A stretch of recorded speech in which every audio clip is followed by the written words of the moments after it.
ಹುಡ್ಕಾತಾರ ಆದ್ರೆ ಇನ್ನೂ ಏನೋ ಸಿಗವಲ್ದು. ನನ್ನ ರಾಧಾ ಇದನ್ನೆಲ್ಲ ನೋಡಿ ನಂಗೆ ಹೇಳಿದ, ಅಲ್ಲ ಕೃಷ್ಣ, ಅವರು ಮನುಷ್ಯರು, ಅವ್ರ ಆಡಿಯನ್ಸ್ಗೆ ಮೆಸೇಜ್ ಕೊಡ್ಬೇಕಂತ ಇಷ್ಟೆಲ್ಲ ಸಾಕಾತಾರ. ನೀನು ದೇವರು, ಈ ಜಗತ್ತಿನ ಸೃಷ್ಟಿಕರ್ತ, ನೀನು ನಿನ್ನ ಮನುಷ್ಯರಿಗೆ ಏನು ಮೆಸೇಜ್ ಕೊಡಬಾರ್ದಲ್ಲ ಹೊಸದಾಗಿ. ಅದಕ್ಕೆ ನಾನು ಇವತ್ತ ಇಲ್ಲಿಗೆ ಬಂದೇನೆ. ನಾನು ಇವ್ರ ಮುಖಾಂತರ ನಿಮ್ಗೊಂದು ಮೆಸೇಜ್ ಕೊಡ್ಬೇಕಂತದೇನು. ನೀವು ಆ ಮೆಸೇಜ್ ಅನ್ನ ಅರ್ಥ ಮಾಡ್ಕೊಳ್ಳಿ ಮತ್ತು ಅವ್ರು ಅದನ್ನ ಅನುಭವಿಸ್ತಾರೆ ಮತ್ತು ಅರ್ಥ ಮಾಡ್ಕೊಂಡು ತಮ್ಮ ಜೀವನದಲ್ಲಿ ಉಪಯೋಗಿಸ್ತಾರಂತಂದು ಅನ್ಕೊಂಡೇನಿ. ನೋಡೋಣ, ನನ್ನ ರಾಧಾ ಹೇಳಿದ ಕೆಲಸನ ನಾನು ಮಾಡ್ತೇನೆ ಇಲ್ಲೋ. ಬಾಕಿ ಯಾವಾಗ ಕೊಡ್ತೀನಿ ಮಾರ್ಯ? ನಿನ್ ಮನ್ಯಾಗ ಡಜನ್ ಎಮ್ಮೆ ಅದಾವ, ಅಷ್ಟಾಗ ಹಾಲು ಹಾಕ.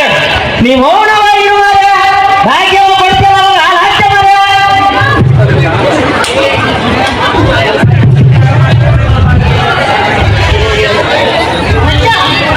ಸಾರಿ ಸಾರಿ ನಾವು ಚಮ್ಮಕ್ ಚಲೋ ಮಾಡ್ಬಾರ್ದು.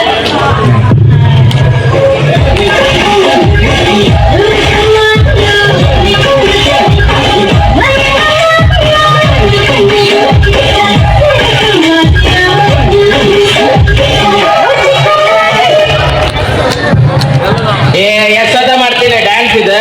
ಮೊನ್ನೆ ಟೀಚರ್ಸ್ ಡೇ ಇದ ಮಾಡಿದ್ವಿ. ಇಷ್ಟಪ್ಪ ಸರ್ ಮತ್ತೆ ಪೂಜಾ ಮಮ್ಮಿಗೆ ತರಬೇಡು.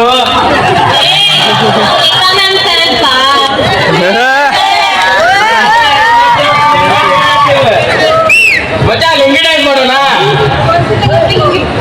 कौन से कलर की लुंगी पहनोगे? ಮಚ್ಚಾ ಗಂಟೆ से ಮಿಸ್ಟೇಕ್ ಮಾಡೋಣ. ಎತ್ತಲ ಹೊಡಿತೀರಿ ಮುಂದೆ ಮಿಸ್ಟೇಕ್ ನಾವ್ ಈ ಇವೆಂಟಿಗೆ ಹೆಸರು ಕೊಟ್ಟಿದ್ದ ದೊಡ್ಡ ಮಿಸ್ಟೇಕ್ ಆಗಿತಿ. ನಮ್ಮ ಎಕ್ಸಾಮ್ ಸಮೀಪ ಬರತ್ತಾವ. ನಮ್ಮ ಅಪ್ಪ ಫೀಸ್ ಕಟ್ಟಾರ, ನಾವು ಓದಿ ಕಲ್ತಿ ಬದ್ಕೊಳ್ಳೋಣಂತ. ಹೌದು ಹೌದು ಮಾರ್ಯ, ಹೌದು ಮಾರ್ಯ.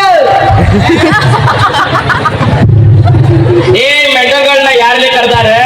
Yes, mental people are so funny.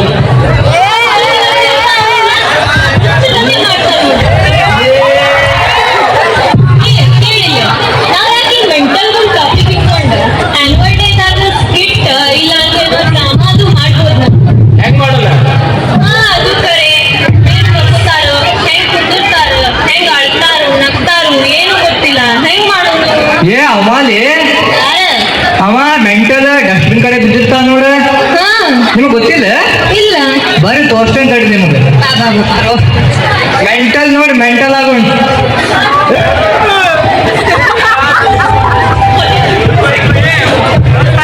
ಏನಿಲ್ಲ,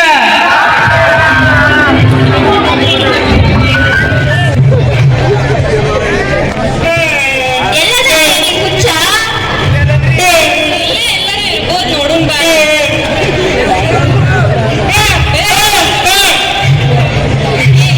ಇವ ಏನ್ ಮಾಡೋದು? ಇವ್ನ ನೋಡಿ ಏನ್ ಕಳ್ಸೋ?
ನೋಡ್ತೇವಿ ಶಾಣೆ ಹುಚ್ಚನಂತ ನೋಡ್ತೇವಿ.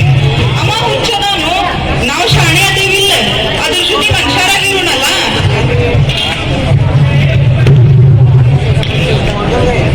ತಪ್ಪಾಯ್ತು, ಕ್ಷಮಿಸು.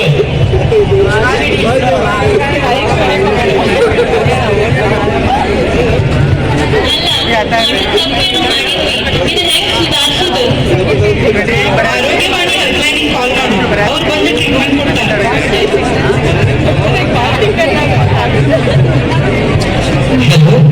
ಆಂಬುಲೆನ್ಸ್. ಯಾರು ನೀನು? ನಾವು ಮನುಷ್ಯ.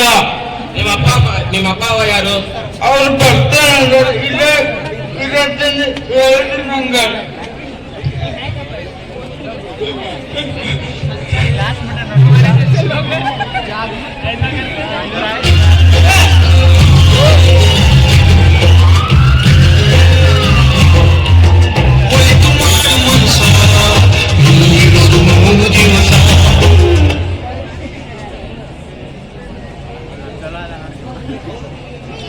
ಮತ್ತು ಈಗ ನಾನ ಮತ್ತೆ ಕಲಿಯುಗದ ಕೃಷ್ಣ. ನಾನ ಕೊಡ್ಬೇಕಂತಿದ್ದ ಮೆಸೇಜ್ ಇಷ್ಟ. ಭೂಮಿ ಮೇಲೆ ಎಲ್ಲರೂ ಬೇರೆ ಬೇರೆ ಜೀವಿಗಳ ಹುಟ್ಟಿರ್ತಾರೆ. ಎಲ್ಲರಿಗೂ ಹುಟ್ಟಿಂತ್ರ ಒಂದಿಷ್ಟು ಕೊರತೆಗಳಿರ್ತಾರೆ, ಮತ್ತು ಒಬ್ಬೊಂದರಿಗೆ ಹುಟ್ಟ ಆದ್ಮೇಲೆ. ನನ್ನ ರಾಧಾ ಆಂಗ್ಲ ಭಾಷೆ ಕಲಿಯೋ ಮುಂದೆ ಒಂದಿಷ್ಟು ಲೈನ್ಸ್ ಬರ್ದಿದ್ರು. It's okay not to be okay, what's not okay is to suffer alone. Correct. They are suffering alone. They are fighting alone. Ultimately, they are living alone. ನಮ್ಗೆ ಇದು ಯಾವುದು ಕಾಣದೇ ಇರ್ಬೋದು. ನಮಗ್ ಕಾಣೋದು ಅವ್ರ ಕೊರತೆಗಳು, ಮತ್ತು ನಾವು ಆ ಕೊರತೆಗಳನ್ನ ಬಹಳ ಕೀಳ್ಮಟ್ಟಿಗೆ ನೋಡ್ತೇವೆ. ನಾವು ಅದನ್ನ ರೆಸ್ಪೆಕ್ಟ್ ಮಾಡದೇ ಇರ್ಬೋದು. ಹಂಗಂದ್ರೆ ನಮಗ ಅವ್ರನ್ನ ಹಾರ್ಮ್ ಮಾಡೋ ರೈಟ್ಸು ಇಲ್ಲ. ಅದು ಇಂಟರ್ನಲ್ ಆಗಿರ್ಬೋದು, ಎಕ್ಸ್ಟರ್ನಲ್ ಆಗಿರ್ಬೋದು. Let's try to be human beings. ಅದೆಂಥದೇ ನೋವುಗಳಿರ್ಲಿ, ಕೋಟಿ ನೋವುಗಳನ್ನ ಒಂಟಿಯಾಗಿ ಎದುರಿಸೋದ್ರ ಬದಲು ಜಂಟಿಯಾಗಿ ಎದುರಿಸೋದಕ್ಕ ಪ್ರಯತ್ನ ಪಡೋಣ. ಮತ್ತ ರಾಧಾ, ನಾನು ನಿನ್ನ ಆಜ್ಞೆಯನ್ನ ಪಾಲಿಸಿದ್ದೇನೆ, ಈಗಾದ್ರೂ ನನಗ ಬೆನ್ನೆ ಕೊಡು.